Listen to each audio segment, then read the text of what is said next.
Let's suppose that we ignore everything that happened at the end of Game of Thrones, and instead we suppose that everyone came together and decided to have an election. Not the election that they had, a real election. Let's suppose that we have two major political parties, the Lions and the Northmen. The Northmen have controlled the Seven Kingdoms for the last two election cycles, with a fairly popular candidate, Ned Stark. He's a proponent of greater freedom for individual kingdoms. He's not radical, but rather employs moderation and peaceful compromise to work with politicians and appeal to voters of the other side. For the last two election cycles, he's beat out Cersei Lannister, the Lions candidate, whose policy positions include increased power for the Iron Throne and stricter dragon ownership regulations. The elections were somewhat divisive, garnering a ton of attention. The margin ended up being 56-44 in favor of the Northmen 4 years ago. Decisive, but certainly not a blowout. Right now, a relatively large minority are unhappy with the way that things are being run, with some supporters of the Northmen being unsatisfied that changes that they want to happen are not happening fast enough. In the current election, some of the electorate decides to start a new party, the Northern Remembrance Party. They get a fair amount of support for their new candidate, Sansa Stark, who has been similarly dissatisfied with her father's perceived moderation and capitulation. She supports greater freedom for the individual kingdoms, sometimes even flirting with the desire for independence in places like Winterfell and Sunspear. The Northmen and the NRP have very similar goals, and their policies are almost always aligned. Keep that in mind because it's going to be important. The election comes and goes, and turnout is very high given the energy surrounding the race. Sansa Stark, with her newfound popularity and her family name, gains an impressive amount of support for a first-time candidate. She garners more than 18% of the vote. Much of that coming from voters who would have supported the Northmen in the past, but want to see change happen faster. Ned Stark, being already quite a popular incumbent, gets 39% of the vote. Lion voters, however, were not swayed by Ned Stark's pro-individual kingdom rhetoric, and certainly weren't swayed by Sansa's extremist independence stance. So they carry right on voting for the Lions candidate, Cersei Lannister. When all the votes are counted, it's Sansa Stark 18, Ned Stark 39, and Cersei Lannister 43. And so Cersei Lannister takes the Iron Throne, in spite of the fact that most people of the Seven Kingdoms didn't vote for her. I'm going to say that again. She takes the Iron Throne in spite of the fact that most people in the Seven Kingdoms voted for somebody else. Now, this may seem extreme, but in the United States, we do sometimes see very real examples of this. For example, in 1912, the esteemed and illustrious Teddy Roosevelt, a subject for another video, had served nearly 2 full terms as president after the death of William McKinley.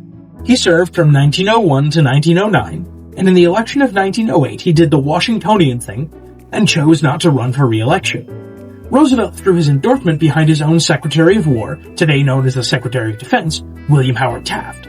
Taft became the Republican Party nominee and easily defeated ever candidate, never president, and noted member of the most interesting lawyers of all time, William Jennings Bryan. Taft took office in March of 1909, but over the course of his first term, he and Roosevelt grew apart. Taft started to take some policy positions that Roosevelt disagreed with, and when Taft ran for re-election in 1912, Teddy challenged him for the Republican Party nomination. Roosevelt lost at the Republican convention, but decided to carry on in the race anyway, founding his own progressive party, commonly nicknamed the Bull Moose Party. When Election Day rolled around, no candidates got a majority of the popular vote, and Taft and Roosevelt, both being Republican, largely split the Republican vote between them. Roosevelt and Taft were both very popular, and if it had been only one of them running, they might have united the Republican wing and managed to take a majority in states like New York and New Jersey, where the winner won with only 41% of the vote. They might have prevented Woodrow showed Confederate propaganda films in the White House Wilson from winning the presidency with only 42% of the vote overall. 42%, meaning 58% of people voted against him. This is the spoiler effect in action. Even disregarding electoral college shenanigans, which are a whole other can of worms, it allows candidates to be elected with a minority of votes. Am I saying that if Taft had dropped out, that all of supporters would have voted for Roosevelt? No, absolutely not. Am I saying that if Roosevelt had dropped out, they all would have broken for Taft? Definitely not. I'm sure that some of them would have voted for Woodrow actively attempted to take over the world Wilson, but many of those voters, probably most of them, would have voted for Teddy or Taft, because they were in the same party, served together in the same administrations, and shared comparable policy positions on most issues. Voters, especially third-party voters, really don't like talking about this kind of thing, and for obvious reasons. It's commonly called vote shaming, but unfortunately this issue is a necessary consequence of the voting system that we have. It's called first-past-the-post voting. In first-past-the-post, the winner is the one who gets a plurality, not a majority. And that's a huge problem, because in races with many tens of candidates, you can end up having elected officials in office who are only elected by single-digit numbers of voters. Now, the spoiling issue is not a problem with the political parties, although they don't help, and in some cases they actively exacerbate it. The problem is also not with the voters. The problem is with first-past-the-post voting itself. Sometimes called instant runoff voting, ranked choice voting is an alternative voting method. It's not the only alternative voting method, nor is it necessarily the best, but it is the most intuitive. Just like first-past-the-post, ranked choice is very easy to understand. Instead of each voter going to the polls and selecting one candidate, they instead go in and rank their candidates in order of who they prefer. The race proceeds as normal, but after the election, if no candidate has a majority, the candidate with the lowest vote total is removed from the rotation and their votes are redistributed to their voters' second choice.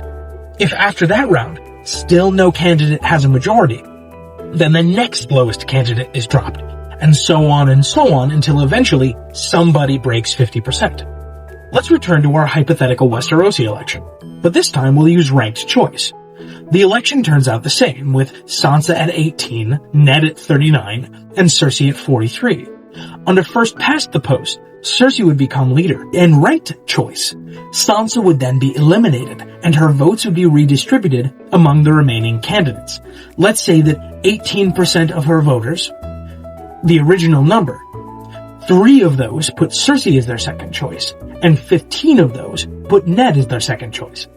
The votes are accordingly redistributed, and Ned ends up winning with a margin of 54 to 46. This voting method and others like it are wonderful because they protect third-party candidates. In modern politics, voters who really like the Green Party wouldn't need to worry about voting for them and risk actively hurting the Democratic candidate, who might share most of their views. Similarly, Conservative Party voters don't need to worry about supporting their favorite candidate because they can put the Republican candidate as their second choice. It ensures that, barring any electoral college shenanigans, which are a topic for another video, no candidate is ever elected with a minority of votes. No votes are ever wasted, and we never end up with Woodrow consistently throws journalists in jail Wilson again.